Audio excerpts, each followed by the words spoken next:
अगर आप भी SSC CGL मेंस की तैयारी करना चाहते हैं तो अभी ज्वाइन करें राकेश यादव सर के फ्री मेंस के बैच को, जिसकी क्लासेस 15 सितंबर से maths by Rakesh Yadav sir YouTube channel पर शुरू हो चुकी है, जिसमें मैथ्स राकेश यादव सर पढ़ाएंगे और रीजनिंग अरुण सर और English by Gopal Verma sir और GS यश रावत सर। और इसके साथ राकेश सर ने CGL मेंस के लिए एक मैथ्स की बुक भी लॉन्च की है, जिसकी फ्री PDF आपको Rakesh Yadav sir WhatsApp channel पर मिल जाएगी। और सिर्फ यही नहीं, अगर आपको मॉक टेस्ट लगाने हैं तो वो भी कैरियर विल ऐप पर 21 रुपए में 21 मॉक टेस्ट लॉन्च किए हैं। और जो स्टूडेंट इस सीरीज से जुड़कर सिलेक्शन लेता है तो उसे कैरियर विल की तरफ से 21,000 रुपए का इनाम दिया जाएगा। तो अभी जुड़े maths by Rakesh Yadav sir YouTube channel पर और करें अपना सिलेक्शन पक्का।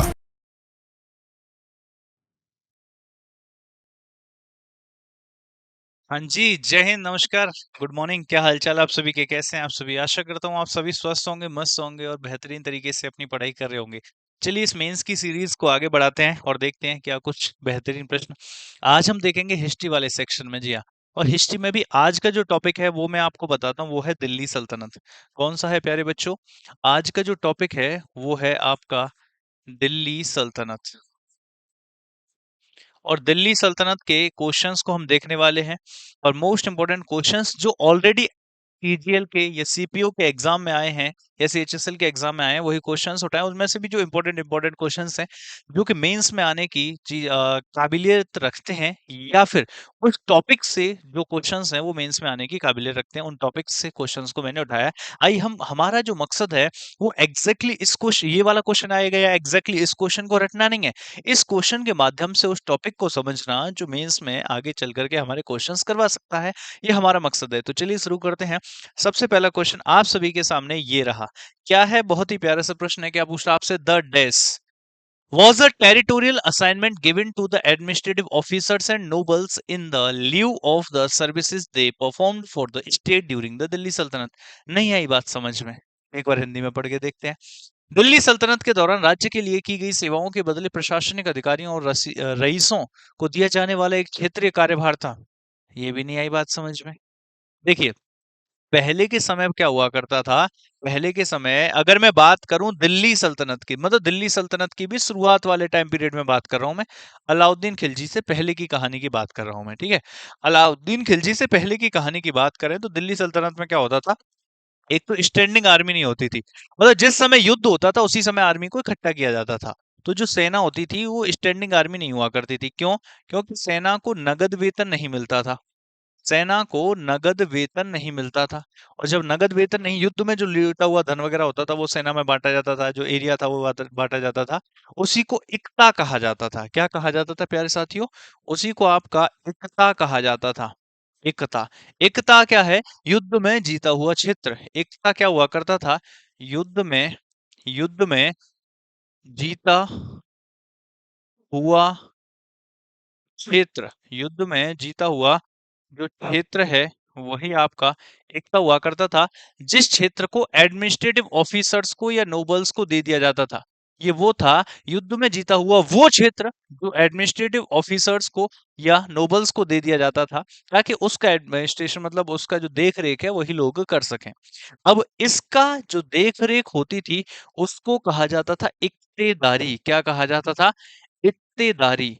एकता की जो देख रेख करेगा वो इक्तेदारी कहलाएगा। और देख रेख करने वाला ये जो पर्सन है, जो ऑफिसर है, इसको कहते थे हम इक्तेदार। क्या कहते थे प्यारे साथियों? इक्तेदार। इक्ता, इक्तेदार और इक्तेदारी क्या है, ये सब समझ गए? इक्ता क्या है, इक्तेदार क्या है, और इक्तेदारी क्या है? इक्तेदारी क्या है? इक्ता क्या है, इक्तेदार क्या है, और इक्तेदारी क्या? इक्ता वो जगह, इक्तेदार वहां का एडमिनिस्ट्रेशन, मतलब उसका देख रेख करना। और इक्तेदार ये करता था, और इक्तेदारी इस पूरे प्रोसेस को कहा जाता था। तो इसी को क्या बोलते थे? इक्ता बोलते थे। अगर मैं बात करूं आपसे, इस इक्ता सिस्टम को शुरू किसने किया था? तो प्यारे बच्चों, अगर दिल्ली सल्तनत की बात की जाए तो आप बात करेंगे दिल्ली सल्तनत की। ये जो दिल्ली सल्तनत थी, इस दिल्ली सल्तनत में आप सभी को पता है 5 वंश आए थे। Slave dynasty, Khilji dynasty, Tughlaq dynasty, Syed dynasty और लोधी डायनेस्टी। इसी में से जो पहला वाला वंश था, इसी को बोलते थे स्लेव डायनेस्टी, गुलाम वंश। स्लेव डायनेस्टी, यानी कि गुलाम वंश इसको कहा जाता था। गुलाम वंश का जो कार्यकाल था वो था 1206 से लेकर के 1290 तक का। गुलाम वंश का जो कार्यकाल था वो था 1206 से 1290 तक का। अगर हम बात करें कि गुलाम वंश का फाउंडर कौन था, मेरे प्यारे बच्चों, गुलाम वंश का जो फाउंडर था वो था कुतुबुद्दीन ऐबक। कुतुबुद्दीन ऐबक। और अगर कुतुबुद्दीन ऐबक फाउंडर था, करी थी इसने स्थापना 1206 में, और इसका शासनकाल 1206 से लेकर के 1210 तक रहा था। और कुतुबुद्दीन ऐबक के बाद में जो नेक्स्ट आया था उसका नाम था इल्तुतमिश। कुतुबुद्दीन ऐबक के बाद जो आया था उसका नाम था इल्तुतमिश। इल्तुतमिश का शासनकाल कब से कब तक? 1211 से लेकर के 1236 तक। और ये जो इल्तुतमिश था, इसी के द्वारा शुरू किया गया था इक्ता सिस्टम। इक्ता, या इसी को बोलते थे IQTA, इक्ता सिस्टम। इक्ता सिस्टम की शुरुआत किसके द्वारा की गई थी? लिखो फटाफट से, कुतुबुद्दीन ऐबक के द्वारा, वो सॉरी इल्तुतमिश के द्वारा।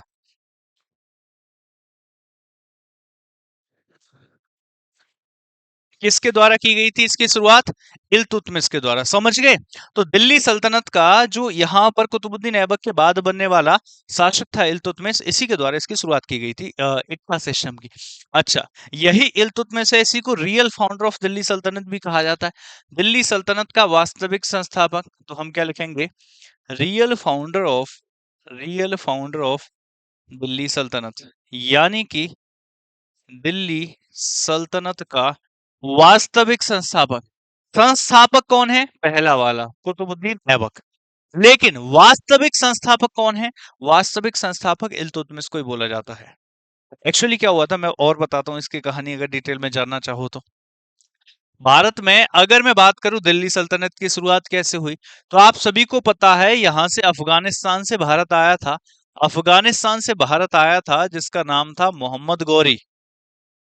अफगानिस्तान से भारत आया था मोहम्मद गौरी, और ये लूटपाट जो भी किया था यहाँ पर दिल्ली पर अपना अधिकार वगैरह करके ये वापस चला गया था, और यहाँ का साम्राज्य दे गया था, दिल्ली वाला साम्राज्य दे गया था कुतुबुद्दीन ऐबक को। अब ये कुतुबुद्दीन ऐबक था कौन? कुतुबुद्दीन ऐबक 1194 में इस साम्राज्य को दे गया था कुतुबुद्दीन ऐबक को, ये इसी का संरक्षक कह लीजिए। तो ये इसका गुलाम हुआ करता था और दामाद भी था। गुलाम भी था और इसके अलावा दामाद भी था। किसका दामाद था? भैया ये जो कुतुबुद्दीन ऐबक है ना, ये मोहम्मद गौरी का गुलाम भी है और मोहम्मद गौरी का दामाद भी है। तो इस कुतुबुद्दीन ऐबक ने यहाँ पर 1194 से लेकर के 1206 तक अल्लाह मोहम्मद गौरी के संरक्षण में ही यहाँ पर शासन किया। लेकिन 1206 में जब मोहम्मद गौरी की डेथ हो गई, 1206 में क्या होता है, इस मोहम्मद गौरी की 1206 में डेथ हो जाती है। और जब मोहम्मद गौरी की 1206 में डेथ हो जाती है, तो जिसका ये गुलाम था, जिसका ये गुलाम था उसी की डेथ हो गई, मोहम्मद गौरी मारा गया। और जब मोहम्मद गौरी गौरी मारा गया तो ये स्वतंत्र हो गया। इसका मतलब क्या है? इसका मतलब ये है कि अब ये स्वतंत्र शासक बन गया। किसका? दिल्ली का। इसीलिए इसने दिल्ली सल्तनत की स्थापना कर दी। और यहाँ पर कुतुब कुतुबुद्दीन आ गया। कहाँ पर आ गया कुतुबुद्दीन? दिल्ली में। और यहीं से 1206 से लेकर के 1210 तक ये रहता है। अच्छा, इसका भी एक गुलाम और दामाद हुआ करता था। इसका भी एक गुलाम और दामाद हुआ करता था। गुलाम भी था और भैया आपका दामाद भी था। उसका नाम क्या था? या बदायूं का इक्तेदार था वो, गवर्नर कह लो, बदायूं का गवर्नर था। इक्तेदार तो खैर अभी थोड़ी दिन बाद शुरू होगा। बदायूं का गवर्नर हुआ करता था। कौन था बदायूं का गवर्नर?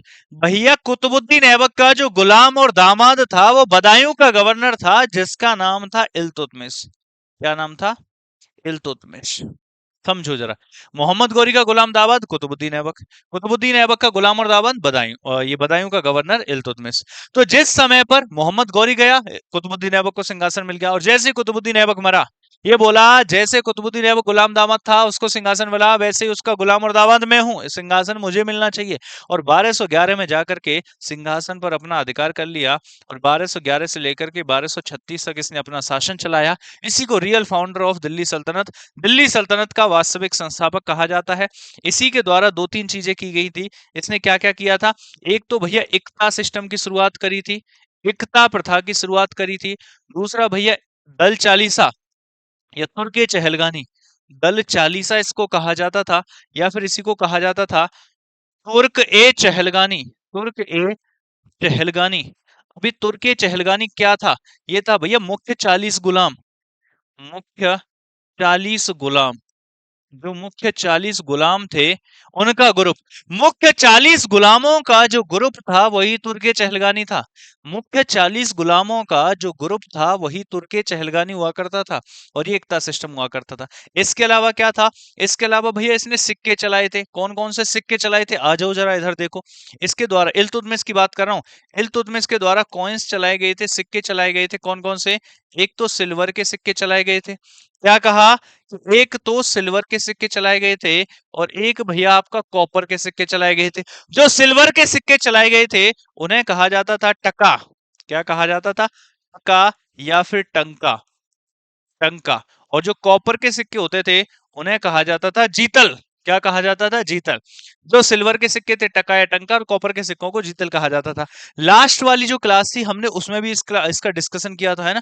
जो लास्ट क्लास हमने ली थी उस लास्ट क्लास में भी इसका डिस्कशन हल्का सा हुआ था, क्योंकि दोनों ही क्लास मेडिवल हिस्ट्री की थी। उसमें भी हमने मेडिवल हिस्ट्री के प्रीवियस ईयर क्वेश्चंस किए थे और इस वाली क्लास में भी मेडिवल हिस्ट्री के प्रीवियस ईयर क्वेश्चन हो रहे हैं, वो भी दिल्ली सल्तनत के। इन दोनों क्लासेस में मैंने दिल्ली सल्तनत के क्वेश्चन उठाए हैं। अगली वाली क्लास में भी दिल्ली सल्तनत आखिरी की और आपका जो है कुछ मुगल्स के और एंशिएंट के मिक्स क्वेश्चंस हम उठा लेंगे। फिर एक और क्लास आएगी जिसमें हम एंशिएंट के क्वेश्चन उठाएंगे और ऐसे करके हमारा मेडिवल, मॉडर्न और आपका एंशिएंट तीनों ही कवर हो जाएंगे। फिर लास्ट में फिर मिसलिनियस आएगी। समझ रहे हैं आप बात को? आ जाइए जरा देखिए। तो यहाँ पर क्वेश्चन क्या था? क्वेश्चन पर अगर हम आए तो एकता सिस्टम हो जाता है। ऑप्शन नंबर कौन सा हो जाएगा? ऑप्शन नंबर भाई बॉय हो जाएगा। अगला देखिए, अगला क्या था? अगले की अगर हम बात करें प्यारे बच्चों, देखो, with reference to the administration of Delhi सल्तनत। अगर दिल्ली सल्तनत के प्रशासन व्यवस्था की बात की जाए, SSC CGL 2022, SSC CGL 2022, Delhi सल्तनत के प्रशासन व्यवस्था की अगर बात की जाए, which of the following was the department of state correspondence. State correspondence का विभाग कौन सा था? दिल्ली सल्तनत के प्रशासन के संदर्भ में निम्नलिखित में से कौन सा राज्य पत्राचार विभाग का था? भैया पत्राचार विभाग कौन सा था? चार विभाग हैं आपके पास। दीवाने अर्ज है, दीवाने खैरात है, दीवाने रिसालत है और दीवाने इंशा है। अर्ज तो मिलिट्री डिपार्टमेंट हुआ करता था। खैरात बांट रहे हो इसका मतलब क्या है? चैरिटी डिपार्टमेंट हुआ। आओ दिखाता हूं आपको। जो दीवाने अर्ज था भैया ये मिलिट्री डिपार्टमेंट हुआ करता था। और भैया अगर हम बात करें मिलिट्री डिपार्टमेंट के बाद में, दीवाने खैरात जो था ये डिपार्टमेंट ऑफ चैरिटी था। दीवाने रिसालत भैया डिपार्टमेंट ऑफ अपील था। अपील करने की अगर कोई समस्या है तो उसकी जो अपील करोगे वो रिसालत था। और दीवाने अंशा जो था वो भैया पत्राचार विभाग हुआ करता था।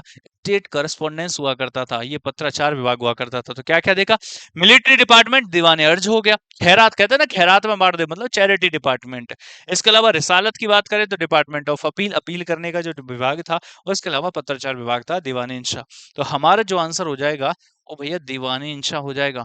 हमारा आंसर भैया दीवाने इंशा हो जाएगा। अगला देख लो मेरे भाई लोग, अगला देख लो। हु अमंग, ये लिख लो एक बार, ये लिख लो, ये चारों डिपार्टमेंट लिख लो, पूछ लेता है। इन चारों को लिख लो, चारों डिपार्टमेंट पूछ लेता। पत्राचार विभाग, अपील्स विभाग, चैरिटी डिपार्टमेंट खैरात और अर्ज क्या है? Military department. ये तो हमने लास्ट क्लास में डिस्कशन हुआ था।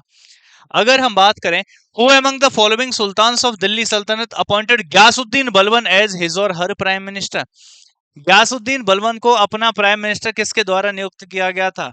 तो भैया जो सबसे पहला वंश था दिल्ली सल्तनत का, सबसे पहला वंश कौन सा था? मामलुक वंश।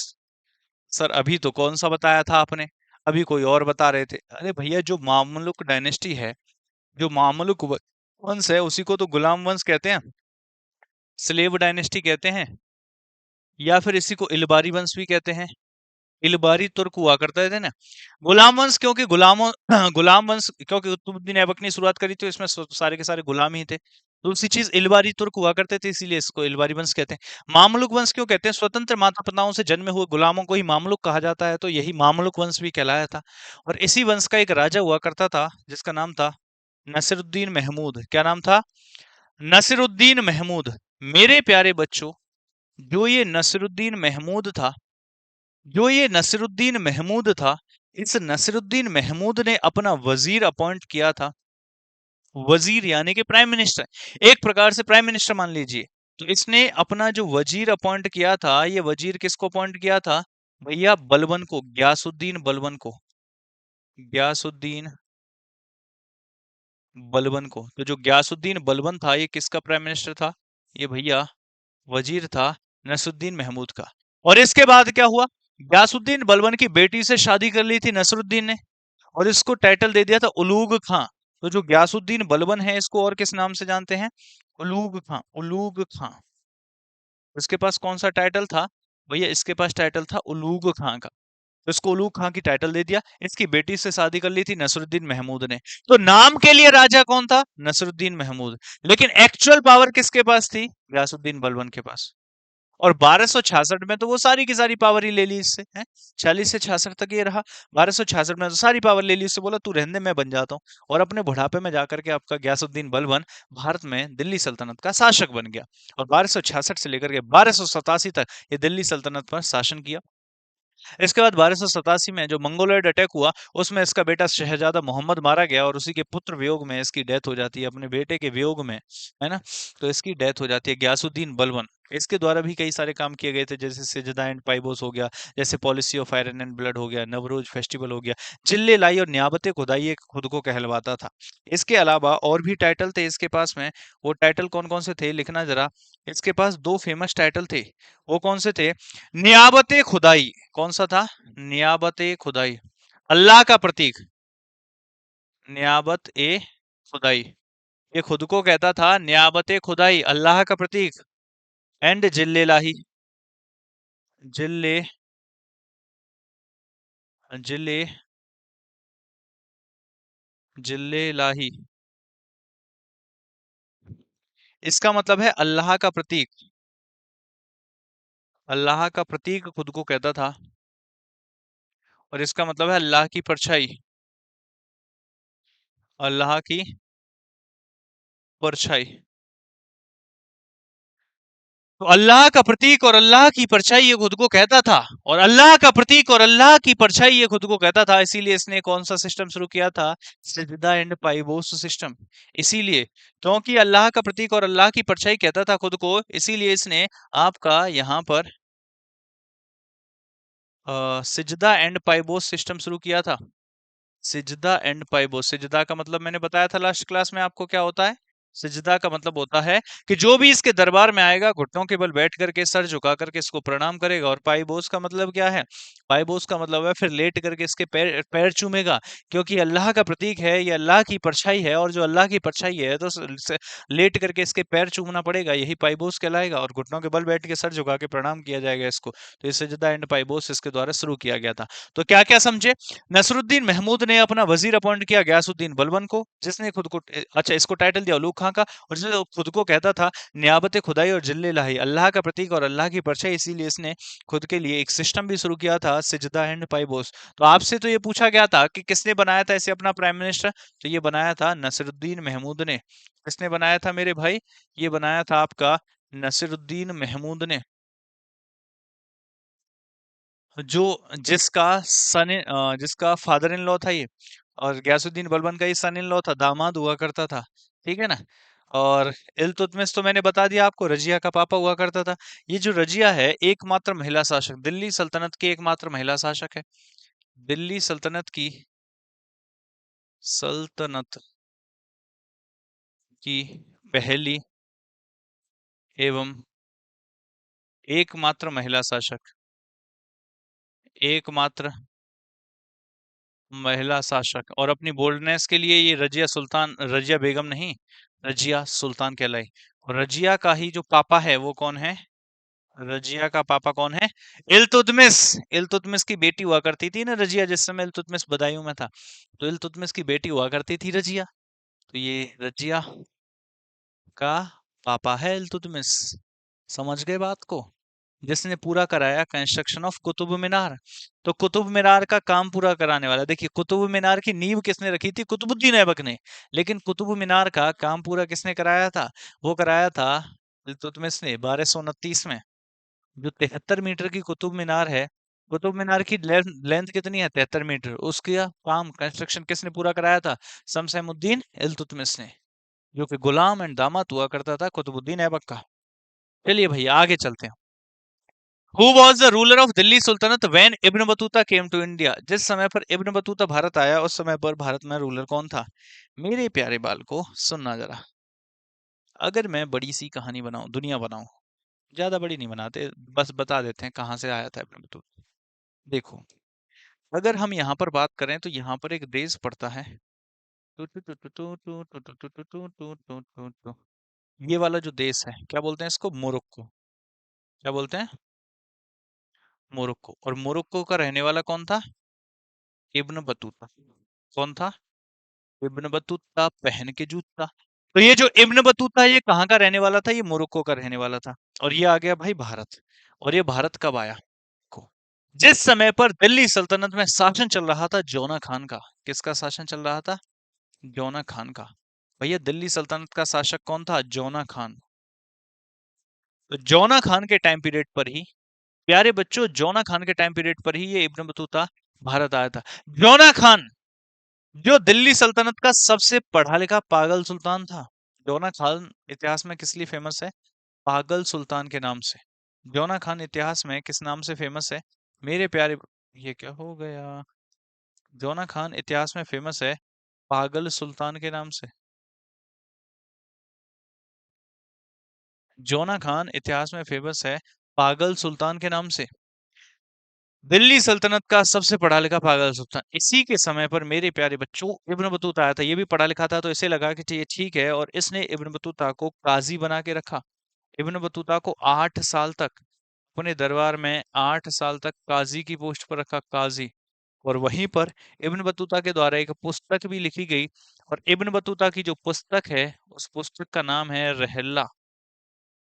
क्या नाम है मेरे भाई? उस पुस्तक का नाम है रहला। आपसे सीधा सीधा पूछता है कि रहला नामक पुस्तक किस फेमस ट्रेवलर के द्वारा लिखा गया है? फाहियान वगैरह कई सारे दे देगा, मोरक्को ये दे देगा, इब्न बतूता देगा, मार्को पोलो दे देगा, ठीक है ना, निकोलो डी कॉन्टे, वो बहुत सारे दे देगा। तो जो रहला है, रहला के द्वारा लिखी, रहला जो किताब है ये लिखी गई थी इब्न बतूता के द्वारा, जो कि काजी हुआ करता था मोहम्मद बिन तुगलक के दरबार में। ओहो, मोहम्मद बिन तुगलक। कोई बात नहीं, जो ये जोना खान है इसी का नाम क्या है? जोना खान को ही एमबीटी के नाम से जाना जाता है। एमबीटी का मतलब होता है मोहम्मद बिन तुगलक। एमबीटी का मतलब क्या होता है? मोहम्मद बिन तुगलक। तो ये जो मोहम्मद बिन तुगलक है यही जोना खान है। मेरे प्यारे बच्चों, इसका शासनकाल पता है आपको कब से कब तक रहा था? इसका शासनकाल रहा था दिल्ली सल्तनत में 1325 से 1351। 1325 से लेकर के 1351 तक। अब इसी के शासनकाल में और क्या क्या हुआ था? इसी के शासनकाल में यहाँ पर ये जो कर्नाटक का हम्पी है, ये जो कर्नाटक का हम्पी है, इसी हम्पी में विजयनगर साम्राज्य की स्थापना हुई थी। विजयनगर साम्राज्य। तो ये जो विजयनगर साम्राज्य है, इस विजयनगर साम्राज्य की स्थापना 1336 में किसने करी थी? हरिहर एंड बुक्का के द्वारा। किसके द्वारा? हरिहर एंड बुक्का। तो हरिहर, हरिहर एंड बुक्का, मेरे प्यारे बाल को, हरिहर एंड बुक्का के द्वारा, हरिहर एंड बुक्का के द्वारा 1336 में विजयनगर साम्राज्य की स्थापना हम्पी में हुई थी। और फिर ये धीरे धीरे धीरे धीरे ये साम्राज्य ऐसे करके बढ़ गया। एक और पूछा जाता है आपसे, बहामनी साम्राज्य, ये वाला जो रीजन था ये किसका था? ये भैया बहामनी साम्राज्य का था। तो ये जो बहामनी साम्राज्य था, इस बहामनी साम्राज्य की स्थापना भी किसके शासनकाल में हुई थी? ये मोहम्मद बिन तुगलक के शासनकाल में 1347 में है। हसन गंगू, अलाउद्दीन हसन गंगू के द्वारा इसकी स्थापना हुई थी, ठीक है ना। तो ये दोनों, विजयनगर साम्राज्य और बहामनी साम्राज्य, साउथ इंडिया के दो फेमस एम्पायर, इन दोनों की स्थापना ही मोहम्मद बिन तुगलक के शासनकाल में हुई थी। मोहम्मद बिन तुगलक से संबंधित एक बात और पूछी जाती है, छोड़ना कुछ नहीं है मेरे भाई। मोहम्मद बिन तुगलक से संबंधित एक बात कौन सी पूछी जाती है? कि इसके द्वारा टोकन करेंसी इशू की गई थी। He issued token currency. आप लिख सकते हो, ही इशूड टोकन करेंसी। तो टोकन करेंसी की शुरुआत आपसे पूछता है, दिल्ली सल्तनत में टोकन करेंसी की शुरुआत किसने करी थी? सांकेतिक मुद्रा। मेरे भाई, जो सांकेतिक मुद्रा थी उसकी शुरुआत करने वाला ही कौन था? उसकी शुरुआत करने वाला हुआ करता था मोहम्मद बिन तुगलक। एक्चुअली इसके समय पर चांदी की थोड़ी कमी हो गई थी, तो इसने यहाँ पर सांकेतिक मुद्रा की शुरुआत कर दी थी, ठीक है ना। कुछ लोग कहते हैं ब्रॉन्ज का था, कुछ लोग कहते हैं लेदर का सिक्का था, लेकिन सांकेतिक मुद्रा आप याद रखना, वो आपसे जो है पूछा जा सकता है, ठीक है। आपसे पूछता है कि दोआब में टैक्स किसने बढ़ाया था? तो वो भी इसी के द्वारा बढ़ाया गया था। Increase the tax in Doab. Increase the tax in Doab. Doab क्या होता है आपको पता है? दो नदियों के बीच का जो क्षेत्र है उसी को दोआब कहा जाता है। उस दोआब में टैक्स किसने बढ़ाया था? मोहम्मद बिन तुगलक ने। इसके अलावा इसने अपनी राजधानी को शिफ्ट किया था, कैपिटल को शिफ्ट कर दिया था। कहाँ से? दिल्ली से देवगिरी। दिल्ली से दौलताबाद या देवगिरी। तो दिल्ली से इसने अपनी कैपिटल को, दिल्ली से देवगिरी। ये आपसे पूछता है दौलताबाद, तो दिल्ली से दौलताबाद या देवगिरी, साउथ में महाराष्ट्र वाले रीजन में अपनी राजधानी को शिफ्ट करने वाला ही कौन है? मोहम्मद बिन तुगलक। और जैसे ही शिफ्ट किया नॉर्थ इंडिया में रिवोल्ट शुरू हो गए। भाई साउथ इंडिया में रह के नॉर्थ इंडिया के साम्राज्य को अच्छे से संभालना इतना आसान है क्या? नहीं। तो साउथ इंडिया में ज्यादा रिवोल्ट हो रहे थे, अपनी राजधानी वहां ले गया, वहां शिफ्ट करी तो नॉर्थ इंडिया में रिवोल्ट हो गए। ठीक है ना। और इसकी मृत्यु हो गई थी थट्टा सिंध में। एक बार की बात है, थट्टा सिंध में रिवोल्ट हुआ था, तो ये उसी को शांत करने के लिए 1351 में गया था, और वहीं पर जाकर के इसकी डेथ हो जाती है, थट्टा सिंध में। समझ के बात को? तो मोहम्मद बिन तुगलक, इसके बाद आया था फिरोज शाह तुगलक, इससे पहले था ग्यासुद्दीन तुगलक। ग्यासुद्दीन तुगलक का ही तो बेटा था ये जौना खान। उसकी डेथ कब हो गई थी? तुगलक की डेथ जब हो गई थी, जब वो बुगारा खान के विद्रोह को शांत करने गया था 1325 में, है ना। 1325 में जब बुगारा खान के विद्रोह को शांत करने गया था बंगाल में, तो वहां से जीत करके वापस आ रहा था, तो तुगलकाबाद में, जो तुगलकाबाद शहर है, वो ग्यासुद्दीन तुगलक नहीं बसाया था। तो तुगलकाबाद में उसके स्वागत में भव्य लकड़ी का महल बनाया गया। और बताया ऐसा जाता है कि जब वो जश्न की रात थी, तो उसी जश्न की रात में एक हाथी पागल हो गया, उसने जो है कूलर वगैरह को तोड़ दिया, और वो लकड़ी का महल धस गया, और उसी में जा करके मर गया ग्यासुद्दीन तुगलक। उसके बाद मोहम्मद बिन तुगलक आया। चलिए भाई, कोई बात नहीं। जो भी बातें थी, काफी बातें थी जो हमने यहाँ पर सीख ली। इसके अलावा देखिए, Iltutmish introduced the copper coin called, ओ हो, बताओ जरा। इल्तुतमिश ने कॉपर कॉइन इशू किया था, कहीं लिखा है? ये रहा। इल्तुतमिश ने जो कॉपर कॉइन इशू किया था, इसको जीतल कहते थे। तो लिख लो जरा। इल्तुतमिश ने जो कॉपर कॉइन इशू किया था उसको क्या, copper coin called, copper coin को क्या कहते थे? जीतल। जीतल कहते थे। टका किसको कहते थे? टका किसको कहते थे? सिल्वर कॉइन को। जो सिल्वर कॉइन है उसको टका कहते थे, और जो कॉपर कॉइन है उसको जीतल कहते थे। समझ गए बात को? आ जाओ जरा अगले की तरफ। आ जाओ अगले की तरफ। तो पांचवा हो गया। छठवां प्रश्न, ये तो सिंपल, एसएससी सीजीएल 2023। अगला बताओ फटाफट से क्या कह रहा है। अरे सुन लो, बताओ अगले क्वेश्चन का आंसर। हाँ, पढ़ के दो। Who among the following revolted against Balban? Balban के खिलाफ विद्रोह किसने किया था? वो कौन था जिसने बलबन के खिलाफ विद्रोह किया था? ग्यासुद्दीन बलबन के खिलाफ। Sultan of Delhi. ग्यासुद्दीन बलबन कौन था जिस समय दिल्ली का सुल्तान था? And declared himself as the independent ruler of Bengal. Bengal में खुद को इंडिपेंडेंट रूलर डिक्लेयर कर दिया था 1289 में। मेरे भाई, 1279 में। 1279 में, 1279 में खुद को बंगाल में इंडिपेंडेंट डिक्लेयर किसने करा था? खुद को बंगाल में इंडिपेंडेंट डिक्लेयर कर दिया था मेरे भाई, मोहम्मद खान ने, तुगरिल बेग ने, बुगारा खान ने, और नसरुद्दीन महमूद ने। मेरे भाई, नसरुद्दीन महमूद तो नहीं था। इसके अलावा कौन है? तो बुगारा खान भी नहीं है, क्योंकि बुगारा खान खुद को डिक्लेयर करेगा, लेकिन ये तो 1325 में करेगा। ये तो भैया ग्यासुद्दीन तुगलक के समय पर करेगा। तभी तो ये इसको शांत करके, इस रिवोल्ट को शांत करके ही तो ग्यासुद्दीन तुगलक वापस आ रहा था, जब उसकी डेथ हो गई थी। 1279 में जो करा था, वो करा था भैया तुगरिल तुगरिल बेग ने। तो ऑप्शन कौन सा होगा? बॉय जाएगा। एसएससी सीजीएल 27 तारीख 7वां महीना 2023। एसएससी सीजीएल 27 तारीख 7वां महीना 2023 आपको देखने को मिल गया है। बहुत बढ़िया। अगला देखो। Who occupied Badaun? Who occupied Badaun 1197-98 and appointed Iltutmish as its first Muslim governor. Badaun का गवर्नर इल्तुतमिश को किसके द्वारा नियुक्त किया गया था? बदायूं का गवर्नर इल्तुतमिश को किसके द्वारा नियुक्त किया गया था? भैया कौन था? भैया कौन था? हैं? बदायूं का गवर्नर इल्तुतमिश था, लेकिन किसने नियुक्त किया होगा? इल्तुतमिश के ससुर जी ने। मतलब कुतुबुद्दीन ऐबक ने। मतलब क्या है? कुतुबुद्दीन ऐबक। तो आंसर क्या है? कुतुबुद्दीन ऐबक। कुतुबुद्दीन ऐबक ने क्या क्या करवाया था भाई? दो तीन चीजें याद रख लेना, ज्यादा नहीं। एक तो आप सभी को पता है कि इसने दिल्ली में बनवाई थी कुतुब मीनार। कुतुब मीनार का निर्माण। कुतुब मीनार का निर्माण।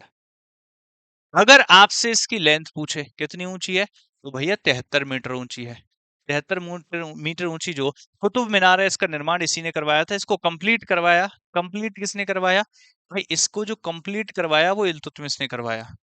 इसको जो कंप्लीट करवाया वो किसने करवाया? इल्तुतमिश ने। 1229 में, ठीक है ना, इल्तुतमिश ने। नेक्स्ट भाई, दिल्ली में दूसरी चीज रखना, दिल्ली में और किस चीज का निर्माण करवाया गया? कुव्वत उल इस्लाम। क्या कहा गया? कुव्वत उल इस्लाम। कुव्वत उल इस्लाम जो मस्जिद है, जो मॉस्क है, उसका निर्माण भी करवाया। कुव्वत उल इस्लाम का निर्माण भी किसके द्वारा करवाया गया? भैया इसी के द्वारा। अजमेर में बनवाया गया था 2.5 दिन का झोपड़ा। क्या बनवाया गया था? 2.5 दिन का झोपड़ा। 2.5 दिन का झोपड़ा, ये आपसे पूछ लेता है किसने बनवाया था? दरगाह अजमेर शरीफ। 2.5 दिन का झोपड़ा। इसके पास टाइटल हुआ करते थे, इसको किस किस नाम से जानते थे? कुतुबुद्दीन ऐबक को एक तो कहते थे पील बख्श। क्या कहते थे? पील बख्श। हाथियों का शौक था इसको। पील बख्श। इसके अलावा इसको कहते थे लाख बख्श। जब ये सुल्तान बना था, इसने लाखों में धन बंटवाया था लाहौर में, तो इसी को लाख बख्श कहते थे। इसी को कुरान ख्वां भी कहते हैं। बचपन से ही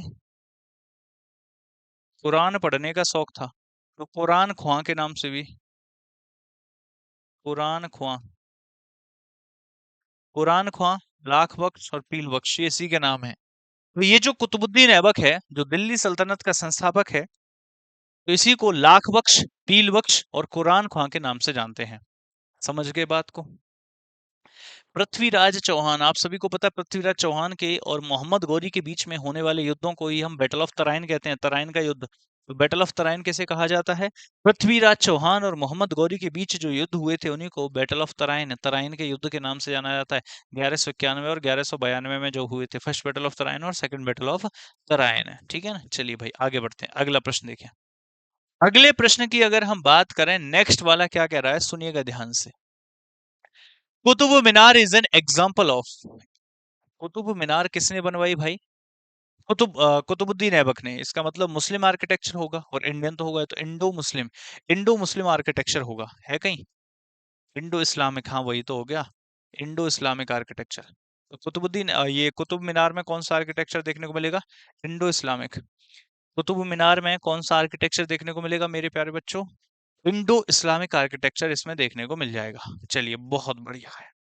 next, who had assumed the title of Balban.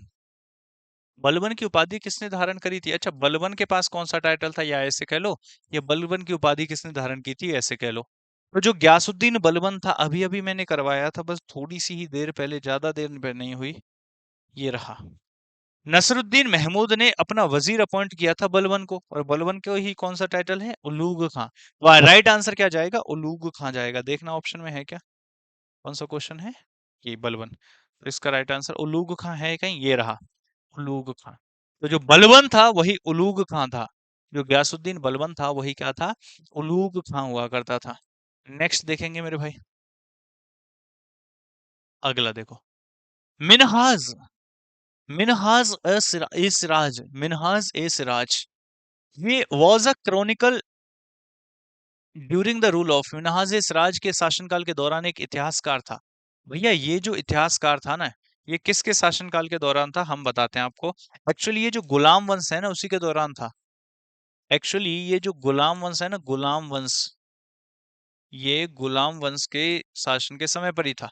अब बात ये आती है कि गुलाम वंश में तो सर काफी शासक थे, अब किसका आंसर किया जाए? तो भैया जो रियल फाउंडर ऑफ गुलाम वंश है, हम उसका आंसर कर देंगे, और वो कौन है? इल्तुतमिश। इल्तुतमिश है अगर ऑप्शन में, तो हम वही आंसर करेंगे। इसने ही रजिया सुल्तान के इतिहास को भी लिखा है। रजिया सुल्तान के इतिहास को लिखने वाला भी मिनहाज ही है।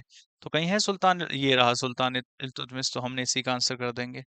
अच्छा, अगर इल्तुतमिश की मैं बात करूं ना, ये जो इल्तुतमिश है, प्यारे बच्चों, ये इल्तुतमिश ने टाइटल ग्रहण किया था सुल्तान का।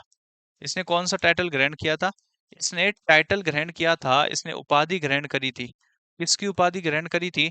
सुल्तान की। और ये जो सुल्तान की उपाधि है, ये जो सुल्तान की उपाधि है, ये इसने पाई थी लीगली।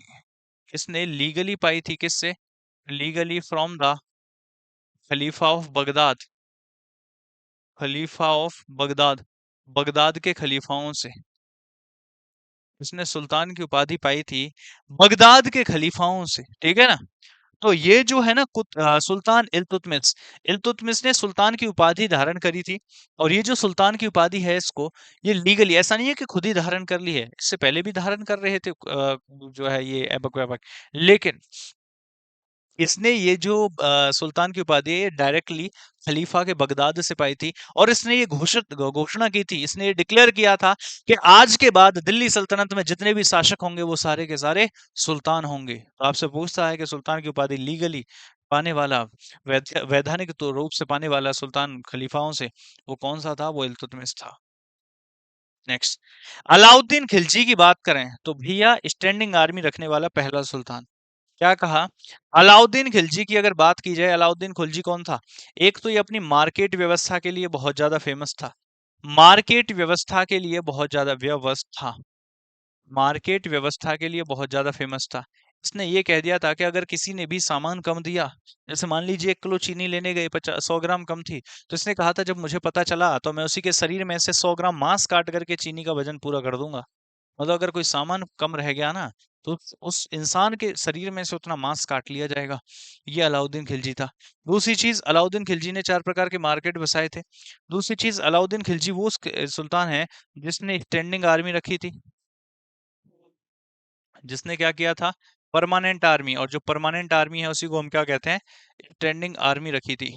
तो स्टैंडिंग आर्मी रखने वाला भी दिल्ली सल्तनत का सुल्तान क्या है? आपका अलाउद्दीन खिलजी है।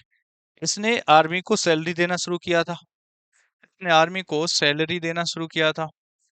इसके अलावा साउथ इंडिया मिशंस शुरू करने वाला भारत में, साउथ इंडिया में मिशंस शुरू करने वाला, साउथ इंडिया में अभियान भेजने वाला, मिशंस भेजने वाला, साउथ इंडिया में अपनी आर्मी के मिशंस भेजने वाला, अभियान भेजने वाला दिल्ली सल्तनत का पहला सुल्तान कौन था?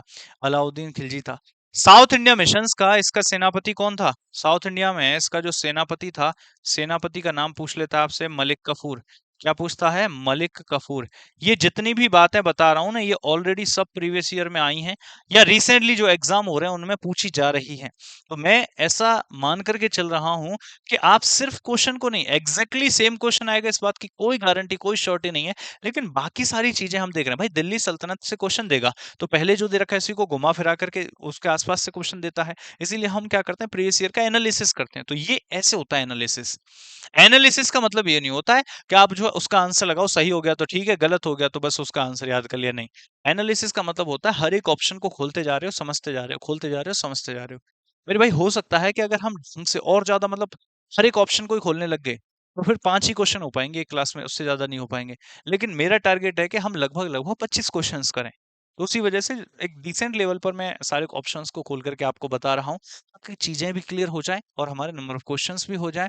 और आपका ये फर्ज बनता है, ये कर्तव्य बनता है कि जैसे मैं अलाउद्दीन खिलजी के बारे में मान लीजिए 6 बातें बताता हूँ, तो 4 बातें आप अपनी तरफ से भी रिवीजन करें। और अगर 10 बातें ये कंक्लूड हो जाती हैं, जितना मैं करवा रहा हूँ अगर इतना आप भी थोड़े से एफर्ट्स डालते हो, तो ये चीजें मतलब पूरा का पूरा टॉपिक ही खत्म होता जाएगा। थोड़े से एफर्ट्स बस आपसे चाहिए मुझे, और कुछ नहीं चाहिए है। घर संपत्ति जायदाद थोड़ी ना नाम करानी है, बस थोड़े से एफर्ट्स ही तो चाहिए। चलिए भैया, ये हो गया अलाउद्दीन खिलजी, जिसने साउथ इंडिया मिशंस भी भेजे। जिसने रानी पद्मावती वाला केस याद है? तो पद्मावती को कौन हासिल करना चाहता था? राजा, चित्तौड़ के राजा से 303 में चित्तौड़ मिशन लेकर के गया था अलाउद्दीन खिलजी, खुद गया था उस अभियान पर। और चित्तौड़ में राजा रतन सिंह को जो है खत्म करने के बाद में ये पद्मावती को हासिल करना चाहता था, लेकिन पद्मावती ने उस समय पर जौहर कर लिया था। ये भी कौन था? अलाउद्दीन खिलजी हुआ करता था, ठीक है ना। बाकी गयासुद्दीन बलबन अभी अभी बताया मैंने, और कुतुबुद्दीन ऐबक भी अभी अभी बताया। पील बख्श, लाख बख्श के नाम से, कुरान खां के नाम से कुतुबुद्दीन ऐबक को जानते थे। गयासुद्दीन बलबन को किस नाम से जानते थे? नियाबत खुदाई और जिल्ले लाही, अल्लाह का प्रतीक और अल्लाह की परछाई। या फिर उलूग खां के नाम से भी जानते थे, जिसने सिजदा और पाइबोस जैसे सिस्टम करे किए थे, शुरू किए थे, जिसके द्वारा नवरोज फेस्टिवल, ये जो पारसी न्यू ईयर है उसकी शुरुआत की गई थी, जो कि policy of iron and blood, लौह एवं रक्त की नीति लेकर के आया था। तो लौह एवं रक्त की नीति लाने वाला भी कौन है? गयासुद्दीन बलबन है। समझ गए बात को? आ जाओ जरा। पुत्र वियोग में मरने वाला गुलाम वंश का शासक कौन है? गयासुद्दीन बलबन है। अगला देखो, अच्छा कोई स्क्रीनशॉट वगैरह तो नहीं लेना, लो चलें, हो गया इतनी देर में काम। आ जाओ, देखो फिर अगला प्रश्न संख्या 11। कुव्वत उल इस्लाम मॉस्क अभी अभी बताया था मेरे भाई, इसीलिए कह रहा था कि लिख लिया करो, इसीलिए कह रहा था कि लिख लिया करो। कुतुबुद्दीन ऐबक के द्वारा दिल्ली में कुव्वत उल इस्लाम मॉस्क की स्थापना करी गई थी, और यही आपसे पूछ दिया है, और ये जो आपसे पूछ दिया है कहाँ गया है, ये रहा।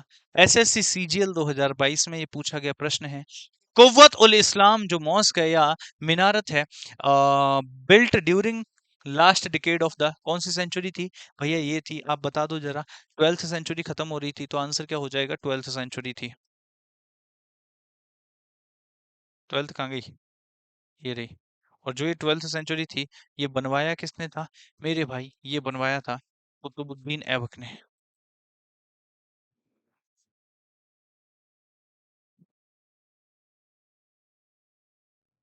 कुतुबुद्दीन ऐबक ने, समझ गए बात को, आ जाओ next.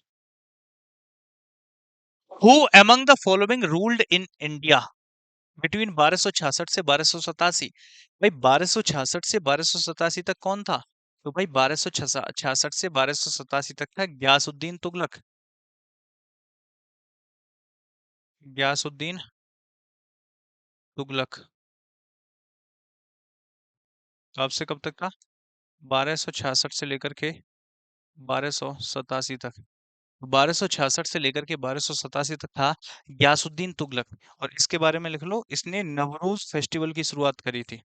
Navroz festival, Navroz festival बहुत बार पूछा जाता है।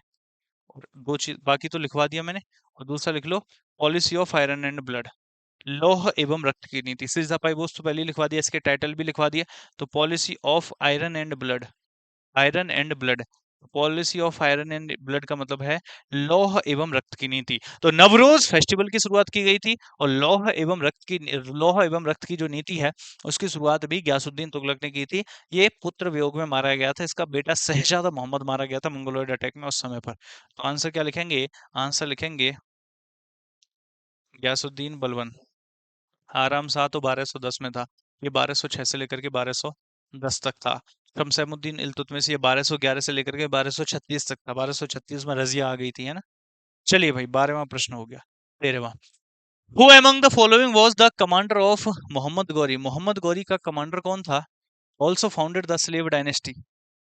मोहम्मद गौरी का कमांडर कौन था जिसने स्लेव डायनेस्टी की भी स्थापना की है? सबसे पहला क्वेश्चन निकालो। मोहम्मद गौरी का कमांडर कौन था जिसने स्लेव डायनेस्टी की भी स्थापना करी है 1206 में? मोहम्मद गौरी का गुलाम जिसने स्लेव डायनेस्टी की भी स्थापना करी है, कुतुबुद्दीन ऐबक था। तो हमारा सही उत्तर भी कौन सा जाएगा, हमारा सही उत्तर भी कौन सा जाएगा मेरे प्यारे बाल को, हमारा सही उत्तर भी जाएगा कुतुबुद्दीन ऐबक। चलो सही कहाँ है, ये रहा Qutubuddin Aibak. Option number dog, option number dog, Qutubuddin Aibak ही हमारा सही उत्तर जाएगा। नेक्स्ट देखो अगला प्रश्न संख्या 14, what is the approximate height in metres? Qutub Minar, Qutub Minar की हाइट कितनी है भाई? जस्ट अभी बताया था थोड़ी सी देर पहले ही, देखो कुतुब मीनार कुतुबुद्दीन ऐबक ने बनवाई, पूरा करवाया इल्तुतमिश ने। इसकी हाइट कितनी है, 73 मीटर इसकी हाइट है। तो कुतुब मीनार की हाइट बता दो फटाफट से। 73 मीटर, कितनी है, 73 मीटर। चलिए भाई अगला, who among the following was the वजीर ऑफ सुल्तान इल्तुतमिश? सुल्तान इल्तुतमिश का वजीर कौन था? निजाम उल मुल्क जुनैदी, निजाम उल मुल्क जुनैदी। इल्तुतमिश का वजीर कौन था भाई? इल्तुतमिश का वजीर हुआ करता था निजाम उल मुल्क जुनैदी। कौन था भाई? निजाम उल मुल्क जुनैदी। ये किसके समय पर थे? अलाउद्दीन खिलजी के समय पर।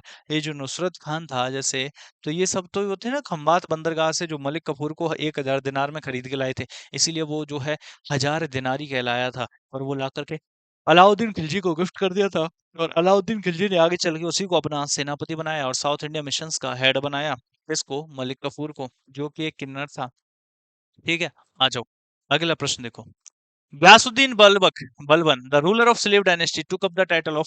गयासुद्दीन बलबन जो कि गुलाम वंश का शासक था, और कब से कब तक था? 1266 से लेकर के 1287 तक। तो 1266 से लेकर के 1287 तक जो कि गुलाम वंश का शासक था गयासुद्दीन बलबन। आपसे ये कह रहा है कि इसके पास कौन कौन से टाइटल थे, तो मैंने क्या क्या टाइटल बताए थे इसके ऊपर। इसके पास नियाबत खुदाई एक तो था, नियाबत खुदाई। ये खुद को अल्लाह का प्रतीक बताता था, नियाबत खुदाई। और एक था जिल इलाही, जिल ए इलाही, अल्लाह क्या परछाई। तो अल्लाह का प्रतीक और अल्लाह की परछाई खुद को बताता था। इसके पास टाइटल कौन से हो जाएंगे? नियाबत खुदाई तो है नहीं, जिल इलाही ये रहा, जिल ए इलाही। और जिल्ले इलाही का मतलब है शेडो ऑफ गॉड, अल्लाह की परछाई। नियाबत खुदाई अल्लाह का प्रतीक और जिल्ले इलाही अल्लाह की परछाई, ये हुआ करते थे टाइटल।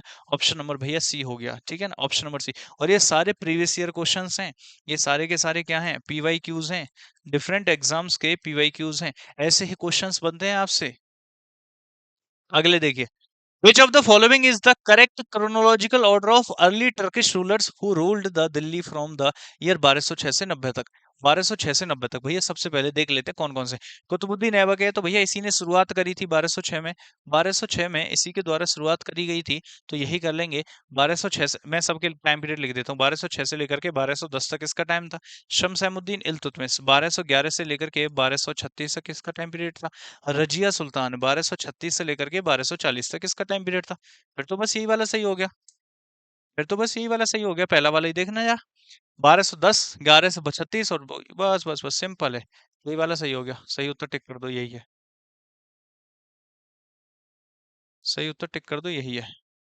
ऑप्शन कौन सा हो गया? ए ही हो गया ये तो। 1206 से 1210 तक कुतुबुद्दीन ऐबक, इल्तुतमिश 1211 से 1236 तक, और रजिया जो एकमात्र महिला शासक थी 1236 से लेकर के 1240 तक। रजिया वही जो प्यार करती थी किससे? याकूत खान से। और इससे प्यार करता था पंजाब भटिंडा का अल्तुनिया। उसने इसको फिर विद्रोह कर दिया था, इस रोकने के लिए गई थी। भटिंडा के किले में इसको, किला मुबारक मुबारक में इसको जो है कैद कर लिया था। फिर अल्तुनिया से निकाह कर लिया था। और अल्तुनिया और रजिया जब दिल्ली वापस आ रहे थे, तो इन्हीं को हरियाणा के कैथल में मार दिया गया था। आंसर क्या हो जाएगा? ऑप्शन नंबर ए हो जाएगा। चलिए भाई आगे बात करते हैं हम अगली। Who among the following rulers was chroniled भाई मिन्हाज? अच्छा, इसका इतिहास लिखा है, मैंने अभी अभी बताया था कि रजिया का इतिहास किसने लिखा है? मिन्हाज ने। तो यही पूछा आपसे, निम्नलिखित शासकों में से किसका इतिहास मिन्हाज ए सिराज द्वारा लिखा गया है? तो किसका इतिहास लिखा गया है? रजिया का। कहीं है ऑप्शन? ये तो रहा, ये जो रजिया है, इसी का इतिहास किसके द्वारा लिखा गया है मेरे भाई? मिन्हाज के द्वारा। अगर हम बात करें बाबर कौन था, वही फर्स्ट बैटल ऑफ पानीपत याद है? पानीपत का पहला युद्ध, first battle of Panipat, Panipat का पहला युद्ध। फर्स्ट बैटल ऑफ पानीपत की अगर मैं बात करूं, पानीपत का पहला युद्ध किस किस के बीच में हुआ था? 1526, 21 अप्रैल 1526 को हुआ था वैसे तो, लेकिन कोई नहीं। 1526 किसके बीच में? इब्राहिम लोदी, इब्राहिम लोदी और किसके बीच में? बाबर की। इब्राहिम लोदी और बाबर के बीच में फर्स्ट बैटल ऑफ पानीपत हुआ था, जिसमें इब्राहिम लोदी हार गया था और बाबर जीत गया था। जिसमें इब्राहिम लोदी हार गया था और बाबर जीत गया था। और बाबर ने जीतने के बाद 1526 में ही मुगल वंश की शुरुआत करी थी। तो भारत में मुगल वंश की शुरुआत कब से कब तक कब होती है मेरे भाई? मुगल वंश की शुरुआत 1526 में होती है। 21 अप्रैल 1526 को जीता पहला फर्स्ट बैटल ऑफ पानीपत लड़ा गया था, जिसको जीता था बाबर ने। और जहीरुद्दीन बाबर इसका नाम है। तो जहीरुद्दीन बाबर, कलंदर भी है इसका नाम, काजी भी है, काजी कलंदर बाबर जो है, इसने मुगल वंश की शुरुआत करी थी। तो यही है मुगल वंश का संस्थापक बाबर। चलिए भाई अगला। In which of the following forts was Razia Sultan imprisoned by Malik इख्तियार उद्दीन अल्तुनिया? ये लास्ट क्लास में बताया था ना इसके बारे में मैंने। लास्ट क्लास में बताया था कि जिस समय पर रजिया सुल्तान दिल्ली की शासक थी, रजिया सुल्तान दिल्ली की शासक थी, ये जो भटिंडा पंजाब है, ये जो भटिंडा है, भटिंडा पंजाब में जो पड़ता है, यहीं का इक्तेदार हुआ करता था। क्या नाम था उसका? अल्तुनिया। और अल्तुनिया ने क्या कर दिया था? अल्तुनिया ने विद्रोह कर दिया था। और रजिया जब इसके विद्रोह को रोकने के लिए आई थी, तो इसने रजिया के प्रेमी याकूत खान को तो मार दिया था। और रजिया को यहाँ पर भटिंडा के किले में कैद कर लिया था, किला मुबारक में। तो किला मुबारक भटिंडा कहाँ पर कैद किया था? किला मुबारक भटिंडा में, यही तो हम बात कर रहे थे। तो रजिया सुल्तान को किला मुबारक भटिंडा में कैद कर लिया था। फिर रजिया के सामने ऑप्शन दिया था कि या तो कैद रहो या हमसे निकाह कर लो। रजिया ने कहा याकूत तो वैसे भी मारा गया। रजिया ने अल्तुनिया से शादी कर ली, निकाह कर लिया। और जब ये दोनों दिल्ली जा रहे थे, तो रजिया का भाई जो था बहराम शाह, उसने रजिया को और अल्तुनिया को, दोनों को यहाँ पर कैथल में मरवा दिया। और रजिया सुल्तान का जो मकबरा है वो कहाँ पर है? इसका मकबरा कैथल हरियाणा में है।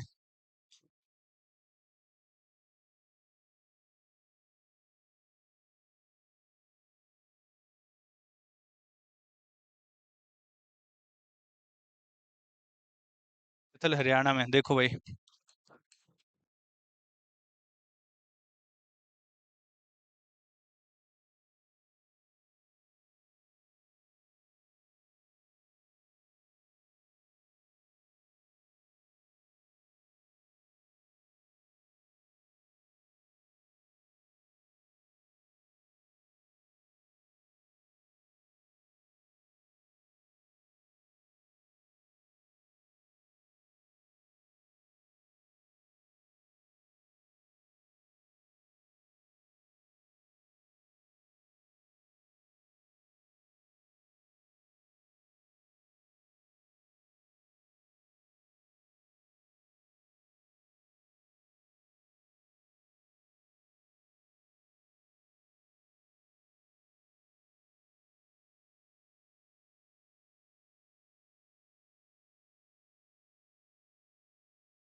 हाँ जी, चलो। ये हो गया भैया किला मुबारक इन भटिंडा। अगला देखेंगे जरा, अगला क्या कह रहा है प्यारे बाल को। Organize his trusted nobles into a group of 40। Group of 40 जहां भी दिखेगा इसका मतलब है दल चालीसा की बात कर रहा है। ग्रुप ऑफ 40 का मतलब क्या है? एसएससी सीजीएल 2021 का प्रश्न है। इसका मतलब यही है कि ये दल चालीसा की बात कर रहा है। ये जरूरी नहीं है दल चालीसा ही दे, तुर्के चहलगानी भी दे सकता है। और तुर्के चहलगानी कौन था? तुर्के चहलगानी था मुख्य 40 गुलामों का जो ग्रुप था। तो मुख्य 40 गुलाम किसके? इल्तुतमिश के। किसने करी थी शुरुआत इसकी? इल्तुतमिश ने करी थी। तो आंसर क्या जाएगा? इल्तुतमिश जाएगा, ठीक है ना। आंसर जाएगा मेरे भाई इल्तुतमिश। अगला देखिए। Who among the following was the slave general of Alauddin Khilji who led his army in the battle against Ramchandra Dev of Devgiri? South India, और साउथ इंडिया में कौन था? मलिक कफूर। साउथ इंडिया और साउथ इंडिया में कौन था? मलिक कफूर। करवाया था नहीं करवाया था? अभी अभी थोड़ी सी देर पहले ही, थोड़ी सी देर पहले ही लिखवाया था मैंने आपको। हाँ या ना? यस और नो? यस और नो? थोड़ी सी देर पहले ही लिखवाया था, ये देखिए। अलाउद्दीन खिलजी के साउथ इंडिया मिशंस का सेनापति मलिक कफूर था। और जब अलाउद्दीन खिलजी के साउथ इंडिया मिशंस का सेनापति ही मलिक कफूर है, तो बताओ फिर देवगिरी में कौन जाएगा? मलिक कफूर जाएगा। कहाँ भेज रहे हो मलिक कफूर को? कहाँ गया, कहाँ गया, कहाँ गया? ये रहा। नहीं, ये रहा। तो आंसर क्या हो गया? Malik Kafur. South India missions का सेनापति यही था। अगला देखेंगे मेरे भाई। एसएससी सीजीएल 2023 का, एसएससी सीजीएल 2023 का प्रश्न है ये। एसएससी सीजीएल 2023 का फिर से ये प्रश्न है, क्या कह रहा है सुनना। Who introduced the system of दाग एंड हुलिया? हुलिया दाग प्रथा, हुलिया दाग प्रथा। पहले के समय पर क्या करते थे लोग? जैसे सैनिक हैं, तो सैनिक क्या करते थे? उन्हें सेना पैसा तो चाहिए था। तो जब अलाउद्दीन खिलजी ने स्टैंडिंग आर्मी रखी तो उन्हें पैसा चाहिए था। बट वो क्या करते थे? युद्ध के समय पर किसी भी व्यक्ति को बोलते थे भैया तू 100 रुपए ले लियो, तू चला जाए युद्ध में। और जो बेरोजगार था वो चला जाता था युद्ध में, लेकिन उसे अस्त्र चलाना नहीं आता, शस्त्र चलाना नहीं आता, तो इससे सेना की एफिशिएंसी पर फर्क पड़ता था। और ये तो रहा सैनिक लोग चालाकी करते थे। दूसरी चीज, जिसके पास घोड़ा वगैरह थे उसको ज्यादा पैसे मिलते थे। तो ये लोग ऐसे करते थे, अपने घोड़ा को अपने गांव में लिखवा दिया, फिर दूसरे रिश्तेदार के गांव में भी लिखवा दिया और उसको वहां भी पहुंचा दिया अगले दिन तक। इसीलिए अलाउद्दीन खिलजी ने ये कहा कि जो कोई भी सैनिक होगा उसका स्केच बनवाओ और उस स्केच को साथ लाना होगा सैनिक को।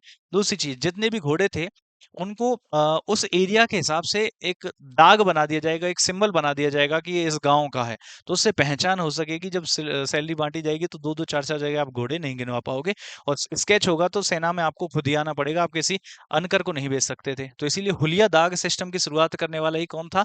अलाउद्दीन खिलजी था। मेरे भाई हुलिया दाग सिस्टम की शुरुआत करने वाला ही कौन था? अलाउद्दीन खिलजी हुआ करता था। समझ गए बात को? बहुत बढ़िया है। चलिए भाई, अगला देखिए, प्रश्न संख्या 23। During Alauddin Khilji the cloth market was known as, Alauddin Khilji के समय पर जो क्लोथ मार्केट था, जो कपड़ा बाजार था, उसको क्या कहते थे? सराय अदल कहा जाता था। इसको है क्या ऑप्शन में कोई? ये रहा सराय अदल, ठीक है ना, सराय अदल। जो क्लॉथ मार्केट था उसको सराय अदल कहा जाता था। अलाउद्दीन खिलजी के शासनकाल में जो क्लॉथ मार्केट था उसको सराय अदल कहा जाता था। नेक्स्ट देखिए भैया, ये भी एसएससी सीजीएल का 2023 का प्रश्न है। अगला देखेंगे, by what name did Alauddin Khilji build his capital, Alauddin Khilji ने जो अपनी राजधानी बनाई, ये किस नाम से बनाई? सिरी फोर्ट के नाम से। तो सिरी अलाउद्दीन खिलजी की कैपिटल हुआ करती थी दिल्ली में, तो सिरी का किला भी बनवाया था अलाउद्दीन खिलजी ने। क्या कहा था? यहीं पर अलाउद्दीन खिलजी ने सिरी में सिरी फोर्ट की स्थापना भी करवाई थी। आपसे पूछता है कि ये जो सिरी का किला है ये किसके द्वारा बनवाया गया था? मेरे भाई, सिरी का किला अलाउद्दीन खिलजी के द्वारा बनवाया गया था। तो अलाउद्दीन खिलजी इसका सही उत्तर हो जाता है। एसएससी सीजीएल 2023 सही उत्तर हो जाता है। नेक्स्ट सुनेंगे जरा, who was the first sultan of Delhi सल्तनत, दिल्ली सल्तनत का पहला सुल्तान कौन था? Who start military expeditions into the south India, south India में अपने मिशंस को ले जाने वाला, मैंने कहा था ना, अपने साउथ इंडिया में मिशंस को, अभियानों को ले जाने वाला कौन था? अलाउद्दीन खिलजी था। तो साउथ इंडिया तक अपने मिशंस को ले जाने वाला कौन था? अलाउद्दीन खिलजी था। तो लिखेंगे जरा अलाउद्दीन खिलजी, साउथ इंडिया तक अपने मिशंस को ले जाने वाला अलाउद्दीन खिलजी था। नेक्स्ट देखेंगे अगला प्रश्न, फटाफट से उड़ाएंगे। Who among the following was the founder of Khilji dynasty, Khilji dynasty का फाउंडर कौन था? ये तो मुझे भी नहीं पता। जलालुद्दीन फिरोज खिलजी, अलाउद्दीन खिलजी, नसरुद्दीन खुसरव शाह, कुतुबुद्दीन मुबारक शाह। कौन था? जलालुद्दीन फिरोज खिलजी। और जलालुद्दीन फिरोज खिलजी जो था, इसी का भतीजा हुआ करता था, भतीजा और दामाद हुआ करता था अलाउद्दीन खिलजी, तो इसी के बाद बना था अलाउद्दीन खिलजी। फाउंडर कौन था? जलालुद्दीन खिलजी हुआ करता था, फिरोज खिलजी। अगला देखिए मेरे भाई, which monument of Khilji dynasty, Khilji वंश का कौन सा monument, which monument of Khilji dynasty has the utilisation of red stone? अच्छा, रेड सैंडस्टोन। भैया, रेड सैंडस्टोन से कौन सा बना है? खिलजी वंश की कौन सी इमारत रेड सैंडस्टोन से बनी है? अलाई दरवाजा, बहुत ही फेमस इमारत है। तो खिलजी वंश का जो अलाई दरवाजा है, खिलजी वंश के शासनकाल में बनने वाला जो अलाई दरवाजा है वो रेड सैंडस्टोन से बना हुआ है। तो आंसर क्या हो जाए? है ऑप्शन ये रहा, अलाई दरवाजा। तो भैया, खिलजी वंश के समय पर बनने वाला जो अलाई दरवाजा था, ये रेड सैंडस्टोन से मिलकर के बना हुआ है। किससे? रेड सैंडस्टोन से मिलकर के बना हुआ है।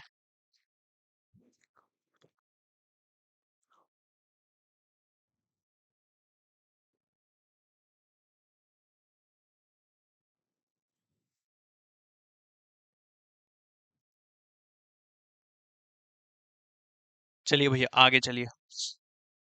In which of the following years was Chittor attacked by Alauddin Khilji, Alauddin Khilji ने चित्तौड़ पर आक्रमण कब किया था? मेरे भाई ध्यान से सुनना, एक्चुअली 1303 की बात है। 1303 की बात है। 1303 में अलाउद्दीन खिलजी ने किया था चित्तौड़ मिशन। क्या किया था? चित्तौड़ अभियान, इसको चित्तौड़ मिशन कहते हैं। और चित्तौड़ मिशन के दौरान चित्तौड़ के जो राजा थे, जो रूलर थे, उनका नाम था राजा रतन सिंह। क्या नाम था? राजा रतन सिंह। राजा रतन सिंह की जो रानी थी, जो राजा रतन सिंह की रानी थी, उसी रानी का नाम था रानी पद्मावती। तो जो अलाउद्दीन खिलजी था, ये रानी पद्मावती को हासिल करना चाहता था। और जब रानी पद्मावती बेहद खूबसूरत थी, और जब रानी पद्मावती बेहद खूबसूरत थी, तो अलाउद्दीन खिलजी रानी पद्मावती को हासिल करना चाहता था। इसीलिए इसने चित्तौड़ पर जो है अधिकार करने की सोची। राजा रतन सिंह को मारा और पद्मावती के पास जाता उससे पहले ही पद्मावती ने अपनी सखियों के साथ मिलकर के आग में कूद करके आत्मदाह कर लिया। और सामूहिक रूप से आग में कूद करके आत्मदाह करना ही जौहर कहलाता है। तो रानी पद्मावती ने जौहर कर लिया था। यहाँ पर रानी पद्मावती को ये हासिल नहीं कर पाया था, रानी पद्मावती ने जौहर कर लिया था। और ये सारी चीज हमें कैसे पता चलती है? हमें एक नोवेल है जिस नोवेल का नाम है पद्मावत, जो नोवेल है जिसका नाम है पद्मावत, हमें उसी नोवेल से ये सारी बातें पता चलती हैं। इस नोवेल को किसके द्वारा लिखा गया है? मलिक मोहम्मद जैसी के द्वारा। तो मलिक मोहम्मद मलिक मोहम्मद जयसी। मलिक मोहम्मद जयसी के द्वारा लिखा गया जो नोवेल है, मलिक मोहम्मद जयसी के द्वारा लिखा गया जो नोवेल है जिसका नाम है पद्मावत, उसी पद्मावत नोवेल से हमें इस कहानी के बारे में पता चलता है। 1303 के अलाउद्दीन खिलजी के चित्तौड़ मिशन की कहानी का पता चलता है, रानी पद्मावती के जौहर के बारे में पता चलता है। आंसर क्या जाएगा? 1303 का। अच्छा, 1305 में कहाँ किया था? मालवा मिशन किया था 1305 में अलाउद्दीन खिलजी ने। चलिए भाई नेक्स्ट। तो अलाउद्दीन खिलजी का चित्तौड़ अभियान कब रहता है? 1303 में रहता है। नेक्स्ट, अगला बताइए। अगला प्रश्न है, who ascended the throne after the death of Ghiyasuddin Tughlaq? Ghiyasuddin Tughlaq के बाद कौन आया था भाई? मोहम्मद बिन तुगलक, इसी का बेटा जोना खान है ना। तो मोहम्मद बिन तुगलक, गयासुद्दीन तुगलक के बाद कौन आया था? मोहम्मद बिन तुगलक, जो इतिहास में पागल सुल्तान के नाम से फेमस है, सबसे पढ़ा लिखा पागल सुल्तान यही तो था। 1325 से 1351 तक। Who among the following Moroccan travellers came into India during the reign of Mohammad bin Tughlaq? बताया था इब्न बतूता। तो मोहम्मद बिन तुगलक के शासनकाल में कौन आया था? Ibn Battuta. और कितने साल तक रहा था भारत में? 8 साल तक रहा था काजी के रूप में। काजी की पोस्ट पर 8 साल तक भारत में इब्न बतूता रहा था, और यहाँ पर एक अपनी किताब भी लिखी थी, और इसी की जो बुक है, उसी बुक का नाम क्या है? उसी बुक का नाम है रहला। क्या नाम है? रहला। इसके शासनकाल में आया था? एमबीटी के शासनकाल में, मोहम्मद बिन तुगलक के शासनकाल में 8 साल तक भारत में काजी बन के ये रहा था। चलिए, इसकी किताब का नाम हो गया रहला। इसके अलावा देखिए, who among the following was not a ruler of Tughlaq dynasty? निम्न में से कौन सा तुगलक डायनेस्टी का रूलर नहीं है? मोहम्मद बिन तुगलक तो पढ़ा लिखा पागल सुल्तान है, ये तो है ही है। फिरोज शाह तुगलक भी है, इसके बाद फिरोज शाह तुगलक था। गयासुद्दीन तुगलक तो फाउंडर ही हो गया। तो आंसर क्या हो गया भैया? रुकनुद्दीन तुगलक। जो रुकनुद्दीन तुगलक है ये नहीं है, क्योंकि रुकनुद्दीन कौन है? ये तो रजिया सुल्तान का भाई है। और इल्तुतमिश के बाद 1236 में रुकनुद्दीन बना था, और रुकनुद्दीन को हटा करके 1236 में कौन बन गई थी? रजिया सुल्तान बन गई थी। दिल्ली की जनता का उसको सपोर्ट मिला था। तो Ruknuddin is not a ruler of Tughlaq dynasty, he was the ruler of slave dynasty और मामलुक वंश। समझ गए बात को? ये आपके आज की क्लास के 31 प्रश्न हो जाते हैं। आज की कहानी की सीरीज की समापन यहीं पर होता है। आशा करते हैं हम आपको ये 31 प्रश्न समझ आए होंगे। और जो ये 2 क्लासेस थी हमारी, ये खास करके दिल्ली सल्तनत को लेकर के ही थी, तो यहाँ के बहुत सारे कॉन्सेप्ट आपके क्लियर हुए होंगे, ऐसी हम आशा करते हैं। बाकी अगली क्लास में फिर मिलते हैं। तब तक आप हमें विदा दीजिए। आप यूं ही हंसते रहिए, मुस्कुराते रहिए, पढ़ाई करते रहिए, अपने लक्ष्य के प्रति ईमानदार रहिए, और लर्निंग की हैबिट को हमेशा जीवन में बनाए रखिए। ये आपको बहुत आगे लेकर के जाएगी, क्योंकि आप सीखते रहेंगे तो हमेशा बेहतर बनते रहेंगे, और यदि आप हमेशा बेहतर बनेंगे तो एक दिन बेहतरीन जरूर बनेंगे। तो चलिए, love you all, take care, tata bye bye, नमस्कार, जय हिंद, जय भारत।